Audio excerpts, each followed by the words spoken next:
Our private investigator here, Elias Stone, Old Man Thunder, found himself kind of in a predicament as he was running for his life from a horde of zombies in the middle of the Voodoo District of the city of Alexandria. No idea where it came from, what caused it, but he did see pretty quickly and through some really terrible rolls on the fate chart, he was the only one left out on the streets, and so therefore he was the only thing that this ravenous group of undead went for. He ran a couple times, getting particularly close to actually being caught. Got a couple of good shots off, but a laser pistol against a horde of zombies is never going to end well. And some really good rolls on his part, and then of course the cards themselves worked in his favor, and he managed to escape. At least he thought. He disappeared down some alleyways, dove into a seemingly empty shop, and hid. And as he did, he watched as the horde itself shambled through the shop. The clattering teeth, the necrotic flesh, all of it appeared poised. And as he held his breath, hoping not to be discovered, somebody walked in. This unknown figure stepped up, and the zombies themselves turned, and instead of becoming pure violence, they seemed for a moment subdued. And then, with the barest movement of a hand, some spell, who knows, and the zombies dropped to the ground, inert once again. The door opens, or actually just peering through the glass and then opening the door. A new figure comes into the scene, and we are going to pick up right there. So let us get over to, first off, let's find out if our chaos factor goes up. It's currently a 4, rolled a 5, it's going up to a 5. So we're now at a chaos factor of 5. And now let's roll against that to see the scene progression. An 8, so it's above a 5, so we progress as normal, which to me is... Elias Stone stands there for a moment. He's not particularly one for the magic and the occult, but he recognizes... I would think he would recognize power pretty quickly. So this is a very likely... which for this is going to be, I think, a very likely, I'd say, +2. So we're going to do a +2 to the roll.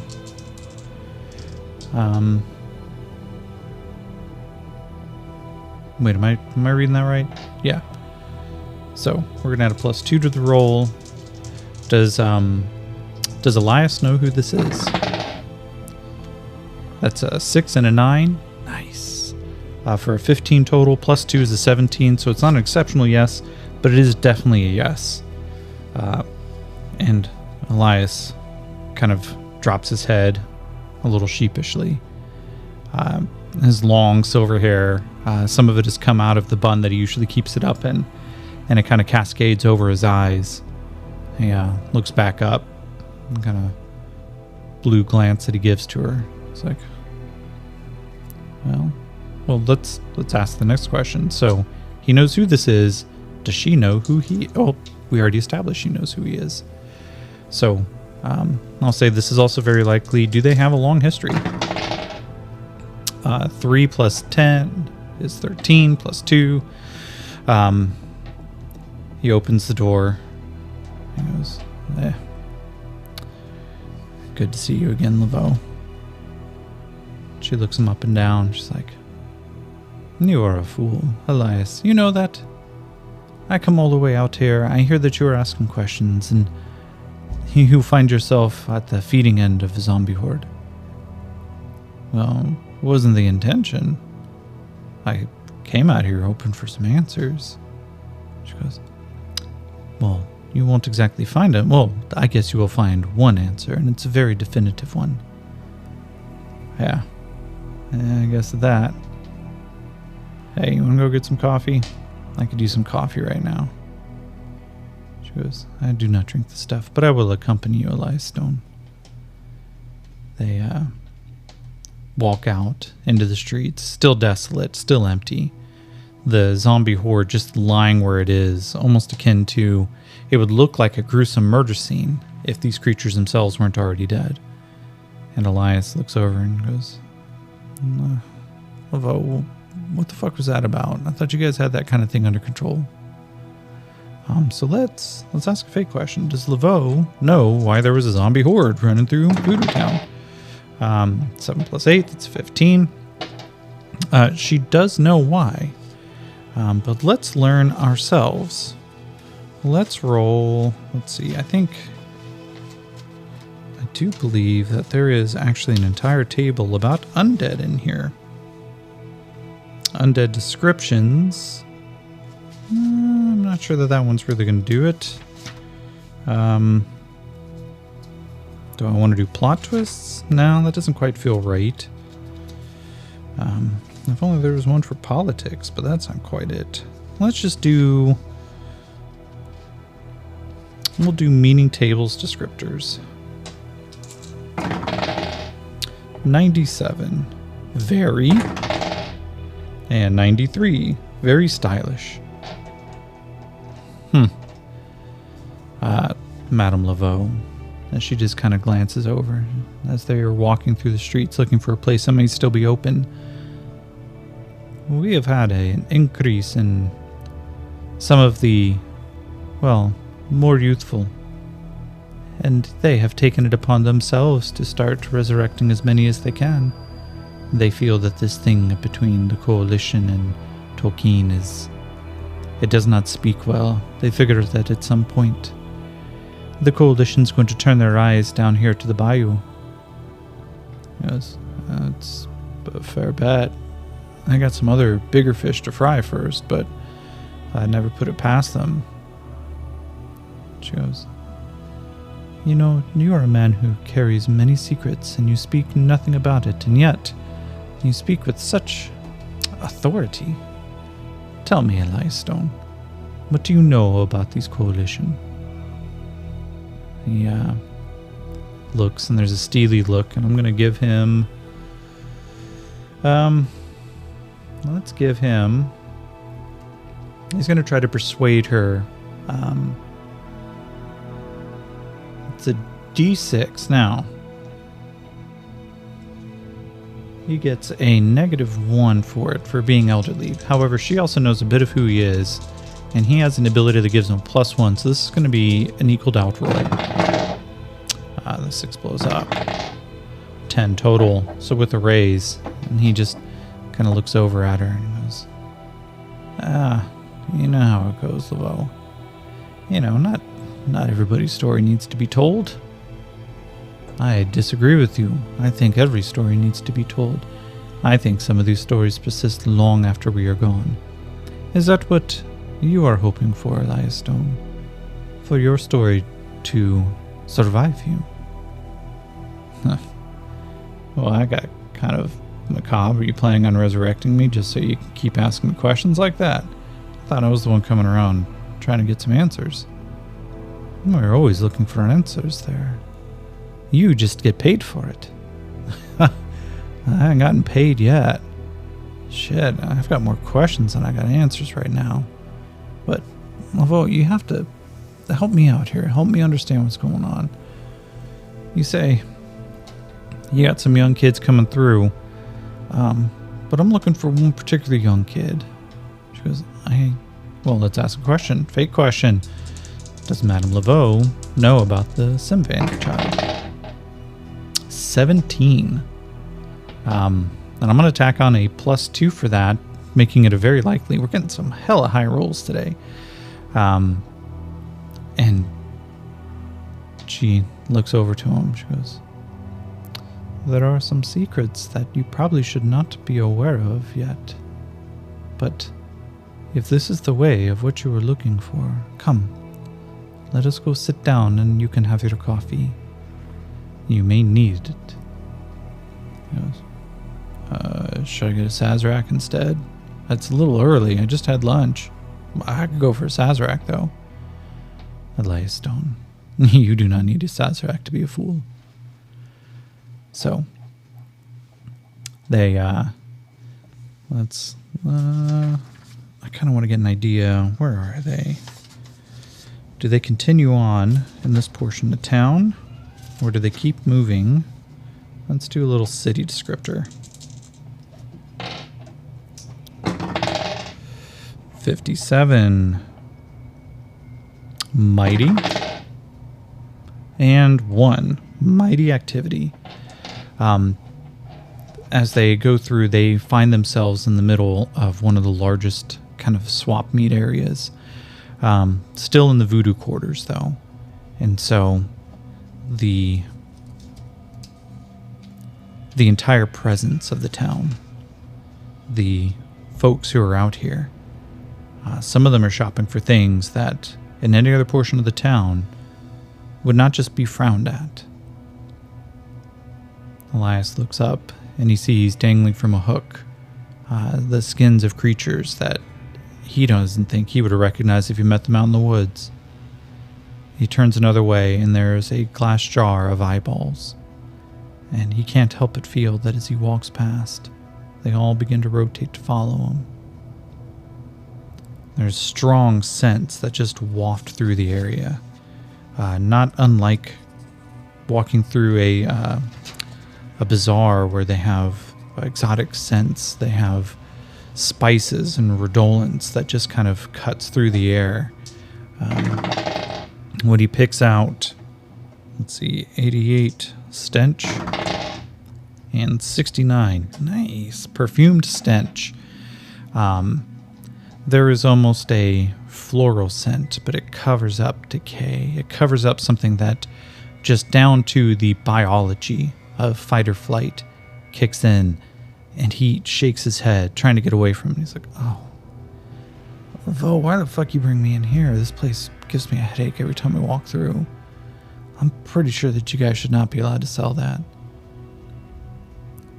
Ugh, Elias Stone, some things must be purchased, some things must be sold, some things must be gathered. These are just... The vulture has its place in society, just as it does out in the wilderness. It pecks over the bones, leaving them pristine. These people here, they are just making ends meet. No, that's literally the end of a creature right up there. How's he making that end meet? She goes, you are the same thing as that end. You're an ass. Come on, Mr. Elias Stone. Let us get out of here before your precious nose begins to bleed. And they sit down at a small cafe. There's a round table in between them, and as the cafe au lait comes out, Elias settles himself in, making sure that as he's sitting back, he crosses one leg, the ankle up onto his knee to ensure that the holster slung onto his right is free and swinging clear. His jacket still has some faint drippings of moisture, and he can't tell if it was just the clinging and humidity or if it was sweat coming off of his forehead as he ran for his life. And he takes a sip. It's strong. The milk cuts through a lot of it. There's an earthy tone to it. It's real coffee. She goes, you think I would take you someplace that's going to serve you roasted chicory? Are you sure you don't want just cooked squirrel instead? No, but I can see you've had my cooking and you haven't forgotten about it yet.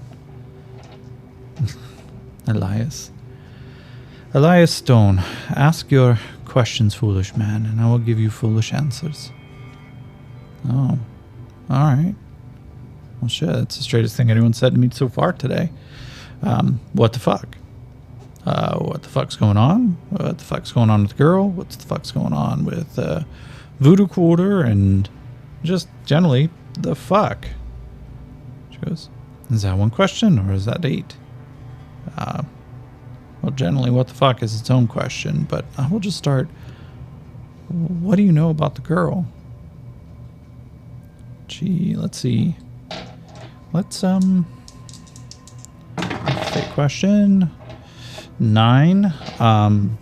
She kind of tries to lie a little bit about it, But let's see. Character actions. I'm looking for a great table that's going to help me. Let's go with motivations. 43. Idea. And 69. Nice. Official. I love the fact that 69 is official on this table. Official 69. Anyway, I'll keep moving.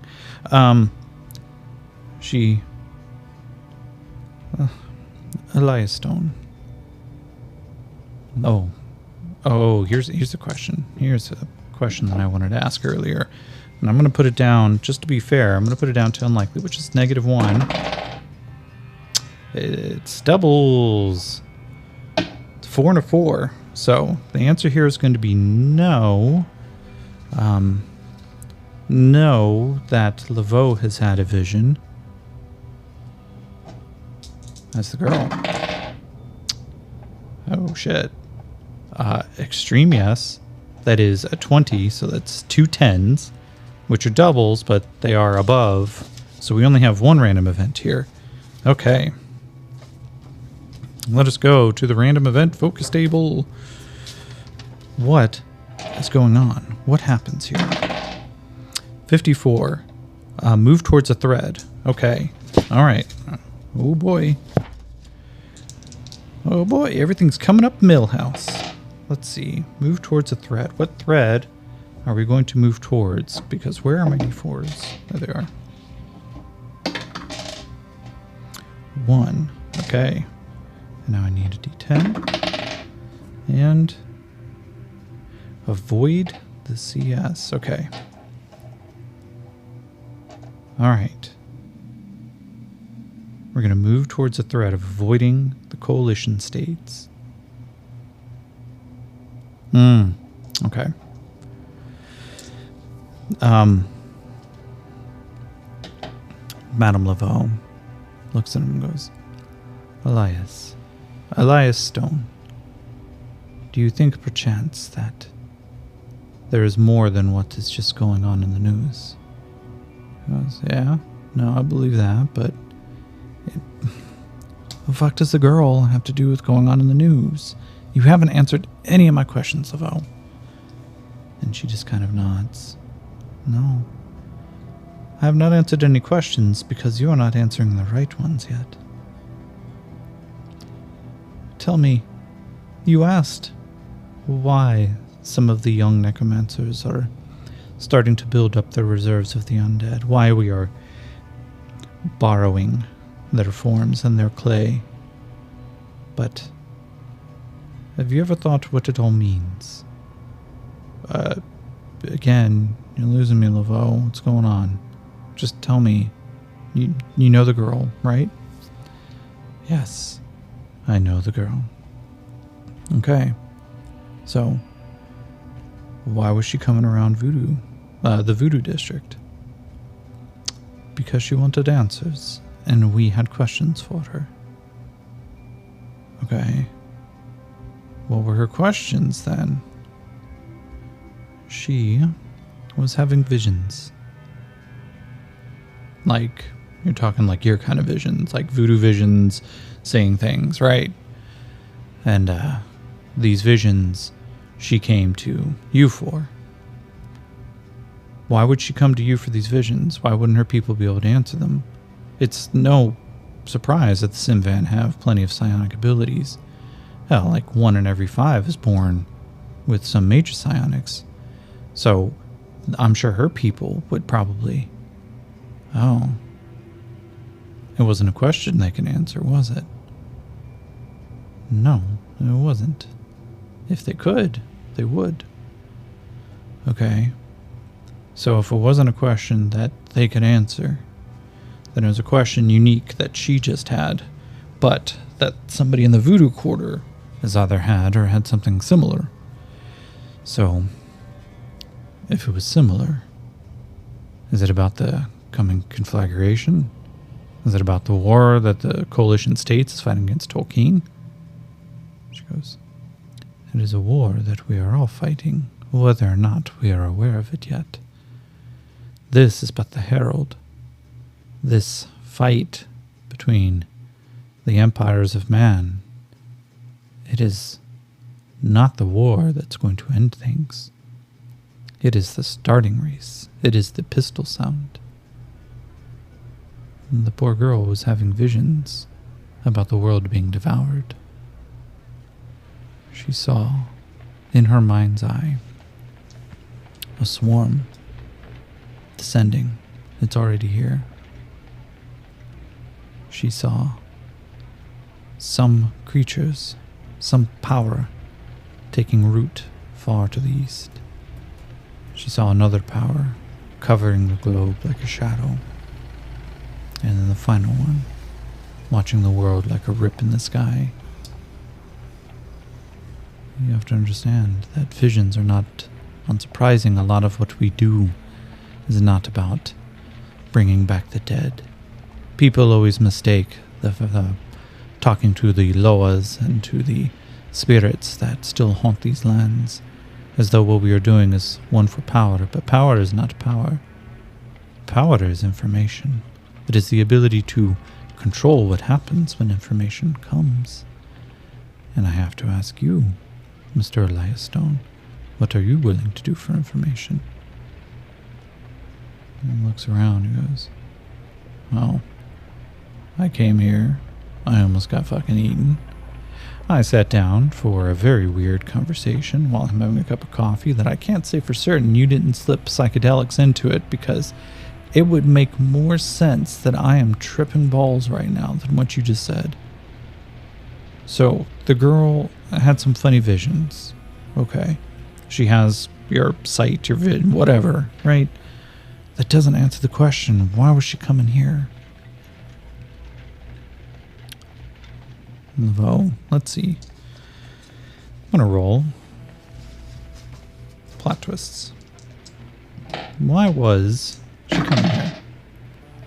48. Lethal. 67. Physical. Lethal physical. Oh. Okay. Here's a fake question. When it was found out that she was having vision, was she threatened by someone? 99. Wow. Holy shit. 18. So, exceptional yes. Oh, was it the Psy Stalkers? I'm going to say this is very likely. Yeah. So, 7 plus 4, 11 plus 2, 13. Elias Stone, you have to understand that we here in the Voodoo Ward are not the only ones with sights and gifts. There are others who have these gifts. There are others who have these visions. She came to us because she wanted to know if this sight was something related to something we were doing, or if we had seen it. And as soon as we found out that she was having these sights, we started to ask around. We, here in the Voodoo Quarter, we of the Voodoo cohorts, we have need for information. The Loa know not everything. What we get by careful questions. But when a gift, such as someone with a vision, comes through, you try to find out everything you can. And what the story she told us was chilling. It threatens all life. And the coalition. And let's see, I'm going to ask a question. Is this when the event occurs? Yes. She goes, and the coalition is here. And Elias goes, well, no, they're far to the north. They're in the middle of the fight. Elias Stone, the coalition is here. You need to look behind you. There is a slow movement. Elias looks over his shoulder. He barely peeks over the edge of his jacket. And there, down the road, the unmistakable outline of a squad of 5 coalition troops. The skull helmets, unmistakable. The spiky armor, completely unique. And the glowing red eyes as they walk through with an arrogance. And Elias ducks down, pulls his shoulder up a little bit. And he goes, "Shit, Lavore. I think they might be here for me."